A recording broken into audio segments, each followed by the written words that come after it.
The Cowboys selected Tulsa offensive tackle Tyler Smith with the 24th pick last night. Now, before the draft, remember Jerry Jones said Dallas could do something, quote, unconventional with their selection. Last night, he spoke about how happy he is with the result. We knew we were in the wheelhouse there, and so we had a very clear, it's about as clear of on the board decision that I've seen, a unanimous decision in the room, that when he came to us and we had to pick to take him. Let me put it like this. We have both of them, was printed 3 days ago, below him. Both of those players are below him. Can you see that? Don't show him that. I'm not going to show him. Jerry's showing off the secret draft board there. Shannon, you buying what Jerry Jones is selling? No. Jerry turned the press conference and all about him. But, Skip, look, I'm going to be very sensitive to Jerry. I just think right now things are not progressing mentally as well as they should. Skip, you can't show that. You see what Skip, they look like, I know he's not. And Steve was like, that. Jerry, don't know. Put that thing down. That's what Steven said. Put that thing down. First of all, no, I don't buy it. Because, Skip, everything that I had seen up until this point, he was ranked somewhere in the 40s on everybody's. Kuiper had him 33, but go ahead. Yeah. 33, that was the earliest. Yeah. But in the 40s, I think Daniel Jeremiah had him at like 42. I've seen some publications had him in the 50s. Okay. So I don't doubt it. Let's just say, okay, let's split the difference. We'll say he's like high 30s, maybe even low 40s. Okay. You take him at 24. If you're going to take an offensive lineman, Skip, I'll take Tyler Linderbaum. Because if you think about it. I agree. Out of Iowa, a center. And your run game hadn't been the same since who retired, Skip? Thank you. That guy who was Travis a first-round pick. Yes. Who was a just perennial Pro Bowler. Yes. Watch Linderbaum. Watch what happens. You just know he'll be a perennial plug-and-play. Yes. First year, just watch. He'll start making Pro Bowls. Go ahead. You're exactly right. The Skip, Jerry says, well, we're not going to take guys with red flags. What about yellow flags? Because this guy was flagged 16 times last year. 12 of them for holding. The Cowboys, the most penalized offensive line in football. Now, the most penalized team. Team in football, yes, excuse me. Thank you.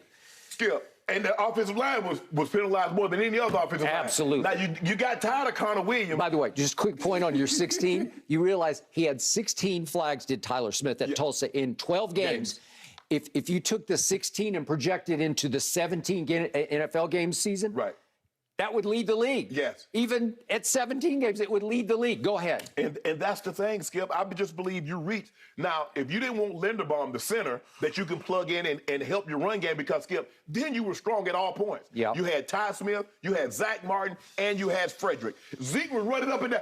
Everybody, Zeke's the best running back in football. We can't stop Zeke. Zeke getting 5 yards a clip. Zeke was getting skipped 3 yards before anybody even touched him. True. Once Travis Frederick retired, look at Zeke's stats the moment that man announced his retirement, and go back and look at Zeke's stats, and you tell me what you see. Okay, you don't want Linderbaum. It's the least sexy position in the line, but it's the anchor. And it's the easiest position to skip. And usually it's the quarterback. You make the calls on the projections, but go ahead. And if you look at it, Skip, look at all the centers that's been taken in the first round. Those guys play. They played a long time. Creed Humphrey came in and was one of the better centers for Kansas City last year. University of Oklahoma. Came in right in and made the offense, solidified the offensive line. Did he make the Pro Bowl? No, he was I think he first started. But he's all rookie. Yeah, absolutely. Okay. All right. Skip, and if you didn't like the offensive lineman, the Florida State, the edge rusher, Jermaine Johnson. Now, Skip, the kid started that at Georgia. Lets you know how talented they are. Now, Georgia had 5 guys, 3 or 4 of them on the defensive line. He couldn't get on the field enough at Georgia. No shame there. No shame there. You just saw why. Most in NFL history, 5 defensive players take. And they got another one, 88, I think his last name is Carter, who's probably going to be a first rounder next year. Probably. Skip, he was right there because so Jermaine Johnson's second. He goes to Florida State. You get an opportunity to get somebody to replace Randy Gregory. Now, all of the marks that I saw, it's like he's a combination of Walker and Hutchinson. He has the twitchiness, but he has the hands and the technique of Hutchinson, but he has the twitchiness of a Walker. Sitting right there for you, Jerry. Now, Skip, for him to fall like he did, maybe there's some flags that we don't know about because he tumbled. Mel had him at 11 on his big board. Yes. 11, and he was a top 10-ish pick by all accounts. Yes. And he goes to, 26? He goes all the way down to 26. 2 picks after, 26? 26 to Yep. the Jets, which is a great situation. Robert Saleh knows how to work that D-line. Yep. They know how to work with the guy, Skip. But, and plus, Jerry, like, he is young, Skip. He just turned 21 this month.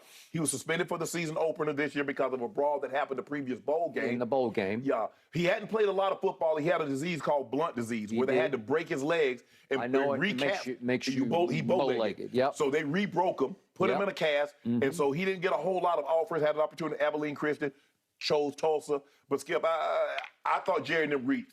I thought a safer situation would have been the center out of Iowa, or you could have got the guy from Florida State. And Iowa, that's one thing they produce offensive linemen. They do.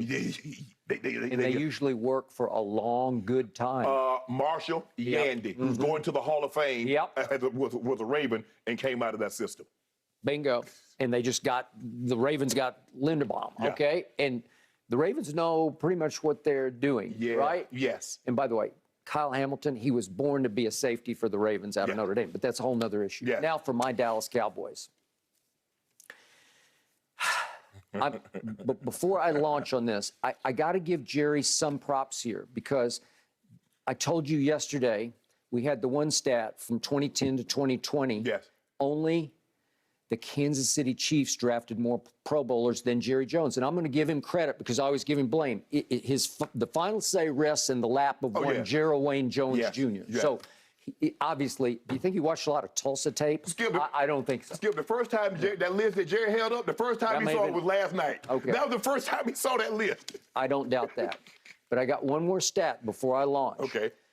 Over the last 26 seasons, Jerry Jones' Dallas Cowboys in the draft have accounted for 139 Pro Bowl selections by people they drafted, by players they drafted, more than any other NFL team. Yes. So you got to give him some credit before I drop all the hammer of blame on his head last night. But then you should be even more upset that you drafted that many Pro Bowl players and you've got nothing to show for it. What did I tell you yesterday?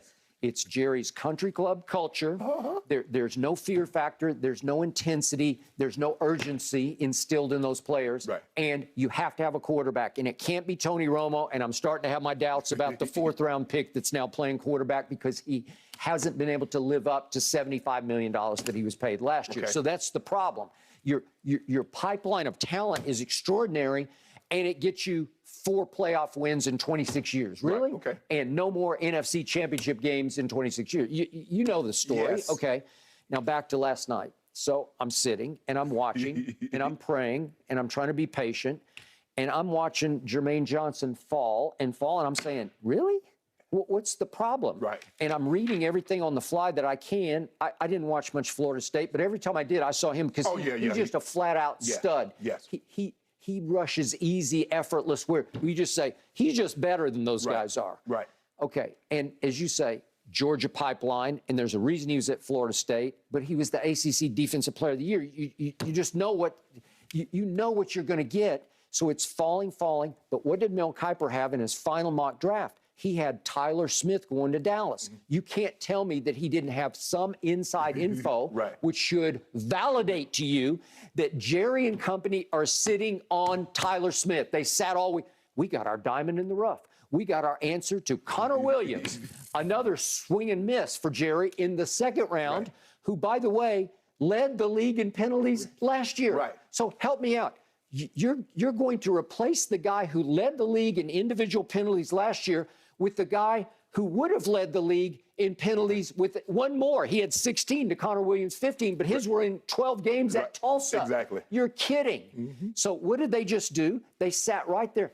We're good, because we know something nobody else knows. And look at our draft board. We have him all the way up at 16. So what Jerry was trying to demonstrate is that at 15, the Houston Texans took Kenyon Green out of Texas A&M, who's more of a guard. Right. And then at 17, the Chargers took Zion Johnson out of Boston College. And so Jerry's saying we had Tyler Smith ranked above those two, went 15 and 17. And at 24, we stole Tyler Smith.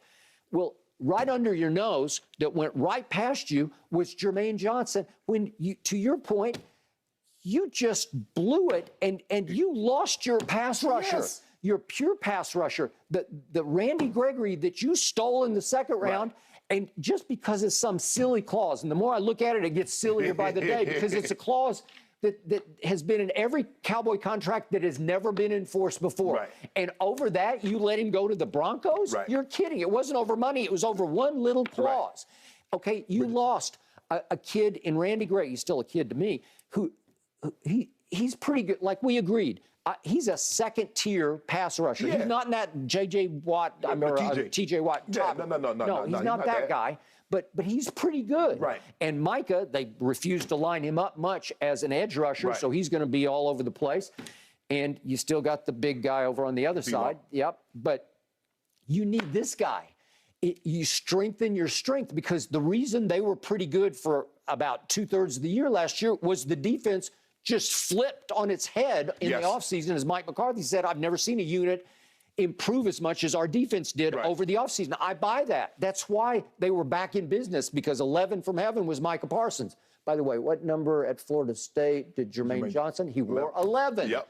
He couldn't wear 11 if you draft him with Dallas. He'd have to go to something else. But well, you can't get 12 because that's retired. That's retired. So I guess he had to go to 13 and drop down to 9. I almost said 12, and then well, I you thought, can't get that. Well, Tony Romo, I guess Jerry